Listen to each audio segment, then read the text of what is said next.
Hi everyone, good morning, welcome back another new video guys. आज की video में हम बात करने वाले हैं थायराइड के ऊपर। ऐसी प्रॉब्लम है जो आज हर दूसरे तीसरे इंसान में देखने को मिल रही है और किस वजह से ये हो रही है, क्या चीज है थायराइड, कैसे होता है, कैसे इसको हम ठीक कर सकते हैं, इस बारे में जानेंगे।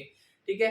अगर आपको वीडियो अच्छी लगे तो वीडियो को लाइक कर देना, चैनल को सब्सक्राइब कर देना गाइज।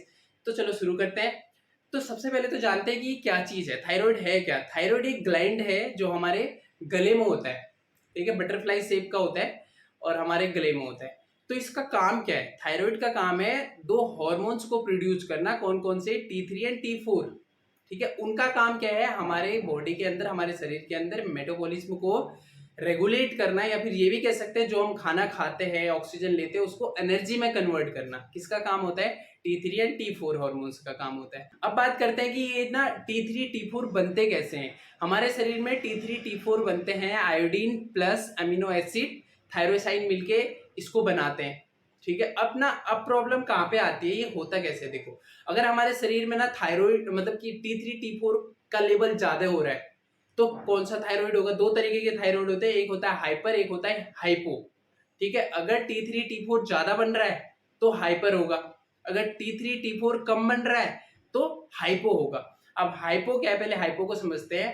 हाइपो में होता है कि आपका वेट गेन होने लग जाता है। ठीक है, कम बन रहा है। अब कम बन रहा है तो क्या होगा? आप देखो, इसका काम क्या था कि हमारे मेटाबॉलिज्म को रेगुलेट करना, जो भी हम खाना खाते हैं उस खाने को एनर्जी में कन्वर्ट करना। ठीक है, अब जब हम जो खाना खा रहे हैं उसे एनर्जी में कन्वर्ट नहीं कर पा रहा है तो क्या होगा कि हमारे सेल खाना नहीं खाएंगे, हमारे बॉडी में माइक्रोकोन्ड्रिया की जो संख्या वो कम हो जाएगी। और उससे क्या होगा कि जो हम खाना खा रहे हैं ना, जितना खाना था खा लिया उसने सेल्स ने, और ज्यादा खाना खाएंगे नहीं तो हमारे सेल्स के बाहर वो इकट्ठा हो जाएंगे। इकट्ठा होने से क्या होगा कि धीरे धीरे फैट में कन्वर्ट होने लग जाएंगे। तो उससे क्या होता है? वेट बढ़ने लग जाता है। ठीक है, और आपका हेयर फॉल होगा, आपको एंजाइटी होगी, आपको डिप्रेशन होगा, बहुत सारी बीमारियां आपको होगी, आपका किसी चीज में एकदम से आप फोकस नहीं कर पाओगे। तो ये हाइपो की एक मतलब कि अगर आपको हाइपो थायराइड है तो एक इसकी क्या कह सकते हैं कि इन चीजों से पता चलता है कि ये चीजें है। ठीक है। और अगर ज्यादा बन रहा है, T3 T4 ज्यादा बन रहा है तो उससे क्या होगा? हाइपर होगा। हाइपर में भी यही प्रॉब्लम है, आपकी मसल्स वीक हो जाती है, पतले हो जाते हो, वेट लॉस हो जाता है। सारा जो भी खाना खा रहे हो फटाफट लग जा रहा है। T3 T4 ज्यादा बन रहा है तो क्या होगा कि जल्दी से डाइजेस्ट हो जाएगा खाना फटाफट, लेकिन शरीर में नहीं लगेगा। डाइजेस्ट हो जाएगा लेकिन शरीर में नहीं लगेगा, मसल्स वीक होंगी ना। तो ये सारी प्रॉब्लम होती है। अब इसको कैसे ठीक कर सकते हैं ना? इनको ठीक करने का सबसे अच्छा तरीका है, जैसे हाइपो है, हाइपो को ठीक करने के लिए आपको कार्डियो एक्सरसाइज करनी चाहिए, योगा करना चाहिए, और आपके डाइट में आयोडीन, अच्छी डाइट्स लेनी चाहिए। ठीक है, ये सारी चीजें करने से आपको ठीक हो जाएगा हाइपो। ठीक है, देखो, अगर आप कार्डियो एक्सरसाइज करोगे, कार्डियो एक्सरसाइज या फिर योगा वगैरह जो भी करोगे, तो इससे क्या होगा कि जब हम वर्कआउट करते हैं तो हमारे शरीर में सेल्स की संख्या बढ़ जाती है, सेल्स के अंदर माइक्रोकॉन्ड्रिया की संख्या बढ़ जाती है। और जितने ज्यादा माइक्रोकॉन्ड्रिया होंगे उतना ज्यादा वो खाना खाएंगे, जो भी हम खाना खाएंगे वो खाना खाएंगे, तो खाना क्या होगा? एनर्जी में कन्वर्ट होगा ना, तो फैट नहीं बनेगा।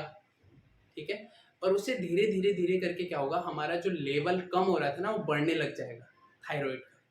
अब देखो, एक चीज और है कि जो हमारा ये थायराइड है, T3 T4 या कोई भी हमारे बॉडी के अंदर हॉर्मोन्स है, इन सब को रेगुलेट कौन करता है पता है? इन सब का एक तरीके से क्या क्या कह सकते हैं, हेड कौन है? वो होता है पिट्यूटरी ग्लैंड। पिट्यूटरी ग्लैंड ही बताता है कि थायराइड मतलब T3 ज्यादा बन रहा है या फिर T4 ज्यादा बन रहा है, क्या हो रहा है। दोनों को देखता है। अगर ज्यादा बन रहा है तो इसको रोकता है कि यार कम बना, अगर कम बन रहा है तो उसको बोलता है कि बना। लेकिन अगर नहीं बना पा रहा है तो भाई फिर उसके लिए तो तभी तो प्रॉब्लम हो जाती है। अगर नहीं, उसका कहना नहीं मान रहे, मतलब शरीर में नहीं बना पा रहे हैं, तो उसके बाद प्रॉब्लम होती है। नहीं बना पा रहे तो आपको हाइपो हो जाता है, अगर बना पा रहा है तो ज्यादा बना पा रहा है तो उससे हाइपर हो जाता है। दोनों को ठीक करने का तरीका एक ही चीज है कि आपको वर्कआउट करना चाहिए, आपको डाइट अच्छी लेनी चाहिए। अगर हाइपर में तो आपको डॉक्टर के पास जाना ही चाहिए, क्योंकि हाइपर का तो इतना क्योंकि उसमें बहुत सारी और भी बीमारियां हो जाती हैं। तो डॉक्टर, जो हाइपो होता है उसको आप वर्कआउट, योगा और अच्छा डाइट प्लान, सही तरीके से वाटर इनटेक, इन चीज़ों से आप ठीक कर सकते हैं। ठीक है गाइस, तो अगर कोई भी थायराइड से रिलेटेड कोई और भी क्वेश्चन आपके दिमाग में होगा तो आप पूछ सकते हैं कमेंट बॉक्स में। और इसके अलावा नेक्स्ट वीडियो में आपको बताऊंगा कि कौन कौन से ऐसे योगा पोज हैं, कौन कौन सी ऐसी एक्सरसाइज है, आप कार्डियो एक्सरसाइज में कौन कौन सी एक्सरसाइज कर सकते हैं, तो सारी वीडियो डालूंगा मैं नेक्स्ट, मतलब इस तुरंत अगली वीडियो इसके बाद, इसमें मैं इसी की एक प्लेलिस्ट बना दूंगा, उसमें ऐड कर दूंगा, आप तक पहुंचेगी वो वीडियो, आप देख लीजिएगा जिसको भी प्रॉब्लम हो। और कोई भी अगर आपको और भी वर्कआउट पूछने हो, तो यही प्रॉब्लम नहीं और भी प्रॉब्लम्स हैं, तो उन सारी चीज़ों के लिए मैं वीडियो बनाऊंगा, आप कमेंट बॉक्स में लिख सकते हैं। Thank you so much guys.